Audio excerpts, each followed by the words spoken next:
Hi guys and welcome back to Twisted Dice. We're back with another video today and things are getting a bit serious. And a bit heated. Because we're going to have a discussion video for you today around how First Turn is breaking 9th edition. In Warhammer 40k. Boom, boom, boom, boom, boom. Right guys, but hopefully this will be a fun video for you. We really want to hear your thoughts and your comments down below. Before we get started though, we're just going to take a second. We're just going to stop. Little chill. Just enough time for you guys to hit that sub button. Little Jimmy, press it now. Which is here.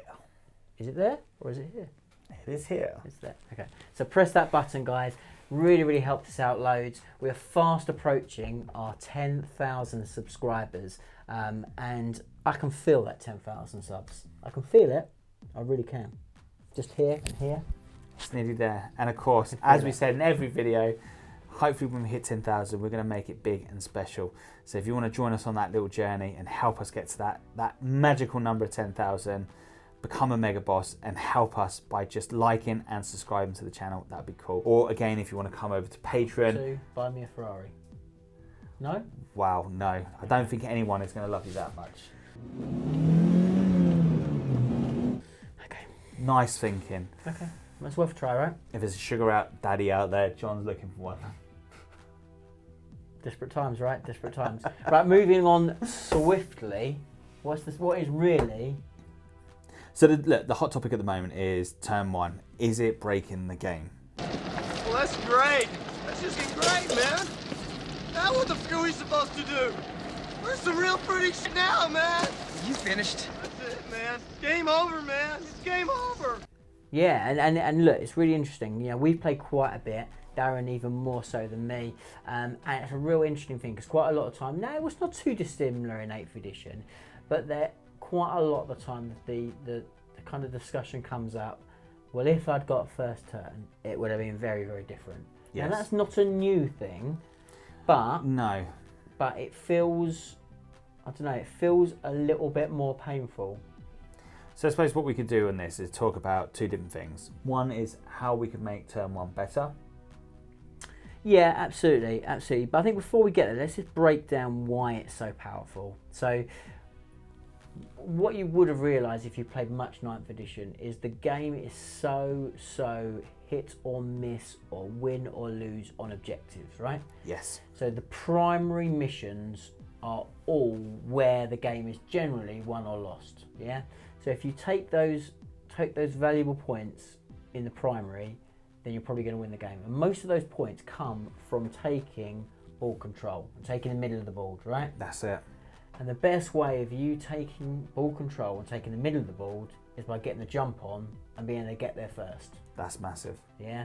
So having that first turn and be able to dictate the pressure and get to the middle of the board first sometimes is putting you in such a strong position that it's very hard for your opponent then to be able to challenge you back. That's it. That is one thing, but that is teamed with the fact that also you get to hit them first. And that is, and so this is the crazy thing about it, like with the new terrain rules, the new terrain features mean that you've got that ability to hide away much better behind scenery. But what we tend to be seeing at the moment within turn one is the terrain, yes, you have got that feature there, but a lot of people are still getting a big chunk of their army taken off turn one. With the smaller board type, it's beginning to be a little bit of a sting in a lot of players' tails, and the fact that now, before you could have kind of backlined a little bit to hide away from some of the longer range weapons and kind of survive the wave a little bit on that side, but now with the board being smaller, it means it makes it a lot less harder for you to hide. And of course, depending on what type of map setup you're on, it can be really devastating. Yeah, absolutely. So it's really difficult. Now, the counter argument is that you can build an army that is a beta strike army, an army that is very much designed to go second. And some of the top players are able to do that and are able to build a list that will work really well being second and can play to that being the strengths. But you've got to be a very, very good player, and you've got to be able to really know what you're doing when it comes to list design and your strategy around building that. And some of you will be screaming down the camera, well, all those players that aren't doing that just need to get good. Well, that's fine, but this game is a game for all abilities, you know. That's you it. know, we want to have fun, we want to have an engaging game. And that means that not just your top players, not just that high competitive level should be the only thing that counts. You should be able to put down two armies fairly well matched within reason and be able to have a good game no matter whether you go first or second. Now, if you haven't currently built an army that can go second and then you go second, sometimes that hill is too steep. And what we're worried about is that creates maybe too much of a feel bad for those players. And that's the worry. The worry is that if you go second too much and you start to feel that you're just always on that losing end, are you then going to start to find the game more hard and start to get a bit depressed with the game state? Does it bring out the salty tears? Does it bring out salty tears? And yeah, you know who you guys are if you're getting those salty tears, because it happens, right? Listen, I've had them enough times now. You've had, yeah. I was going to say something really rude, and I'm not going to say it now. I was going to say you got something, but I'm not. I'm going to keep it there. Wow. Let you guys think. But yeah, so it does. It creates a feel bad, and that's not good. So I suppose like we will talk. I think we will talk in a little bit around maybe some suggestions, some ideas, some ways that potentially that could be balanced in the future. And this is just speculation. This is not speculation, even just discussion.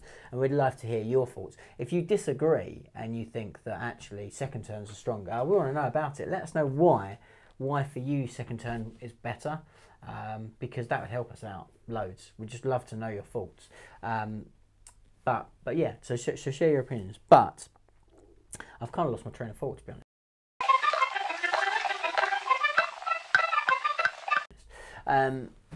But yeah, so it's just really, really interesting to look at that dynamic, because there are definitely top players that are doing well with it. Yes. Okay, so we've got it where it is. It is what it is. How can we fix it? So the way of fixing turn one would be nice and you've got to kind of think about the list that you bring and how well you can survive in hiding in terrain. So for instance, I'm gonna hate saying this, but like Horde is not a great one. If you are going turn two, Horde can be definitely a massive great disadvantage, because obviously there is nowhere a lot of times to hide. Mm-hmm. So that's massive.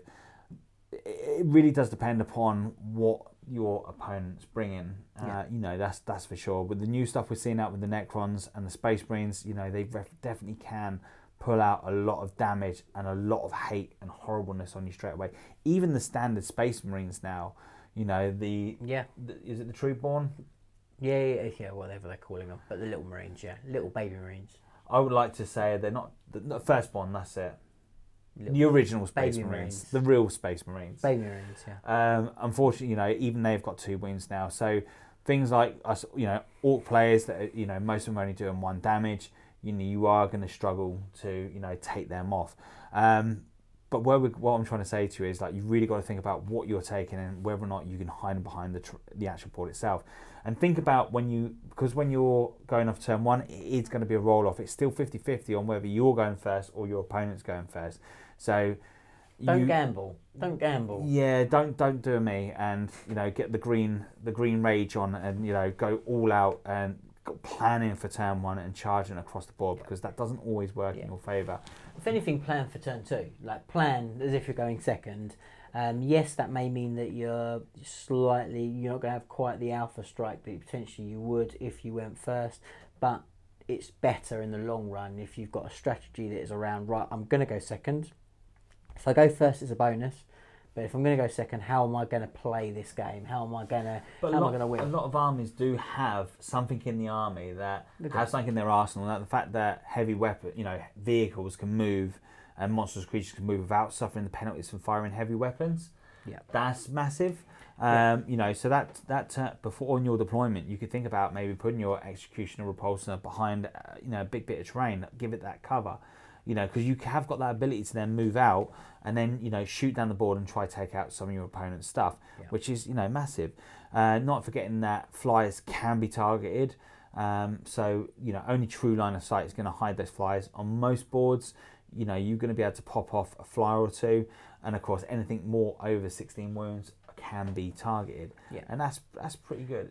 And I mean, don't forget that you can use that reserve rule to your favour as well. So, you know, again, if you've got a really valuable unit that you know is going to be such a key piece in your army, and you have that feeling that actually you can't take an alpha strike in this game, either you've not got enough cover, you can't hide it, whatever it might be, and you need to keep that unit safe, then don't be scared to keep it back. You know, if that means that you know that you're going to be able to use him for at least a turn and he's going to be able to do full amount of damage in that turn, then that's worth sacrificing a turn to make sure you get to use him. So 100%. You know, so don't think about it just that first turn. That first turn, you got to think, well, this may be crippling for me, so how can I make sure that I avoid it being crippling? And these are the things to think about. You know, you've got to strategize around how you can play the long game. There's also a thing around, you know, how are you going to win the third, fourth and fifth turn? So, you know, if you're looking at your opponent, you think, well, actually, if they get first turn, they're going to get to the middle of the board, they're going to score more points than me in the first two turns. You kind of go, right, okay, I'm going to accept that's going to happen. How am I then going to beat my opponent significantly for turn 3, turn 4, turn 5 to win the game? You've got to think that into account, take that into account. So you've got to think about the bigger picture. Don't get transfixed on the fact that I have to get this first turn or I'm going to lose. Start thinking about, well, actually, I'm not going to get this first turn, but I'm going to win the game because I'm going to win it in this way, and I'm going to play around it in this way. If you start having that mindset, you start thinking about the bigger picture, and you start thinking about how to strategize your game plan across the game. So, you know, so I think, you know, ultimately we've come to pretty much a two-tier approach. One, you've got to make sure, as you said, that you get your units really right. So make sure that your unit choice and your army selection can deal with turn going second, so it can hide well enough. You know, so like Darren said, if you're going to go second with a horde army, is it going to be all right? Are you going to be able to cope with that? Because if you're not, you need to start thinking about how you're going to play that, and making sure you're bringing the right units to make sure that if you do go first, you can maximise that alpha strike. So you're thinking about how it's going to work both ways for you. So your army selection is really, really important. Take into account how strong first turn is. And then second, when you arrive at that game and you know you putting your models on the board and you're working out what's going to happen, start planning for the worst case scenario. Don't start praying for the best. Plan for the worst. Then if the best happens, those dice gods are not always in your favour. No, they're not. They're not. You start gambling on it, you know, it won't work. It won't work, and it will bite you in the arse. Always play to the mindset of your opponent's got a rigged dice and he's always going to roll 6. And Darren knows all about that because he plays me, so he knows all about rigged dices. Yeah. Make sure your opponent doesn't lick the ones. Yeah, exactly. Don't let him do that. So hopefully that helps you guys. But what we really would be very interested to find out about is what your thoughts on first turn. It is a really, really interesting subject, and I know that people have got very, very different thoughts on it. And you know, if you feel strongly either way, let us know.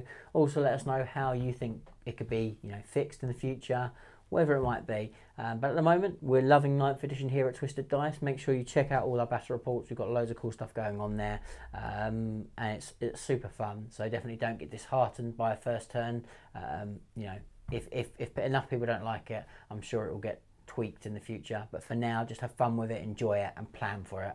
Until the next video, Catch you all soon. see you soon. Bye for now.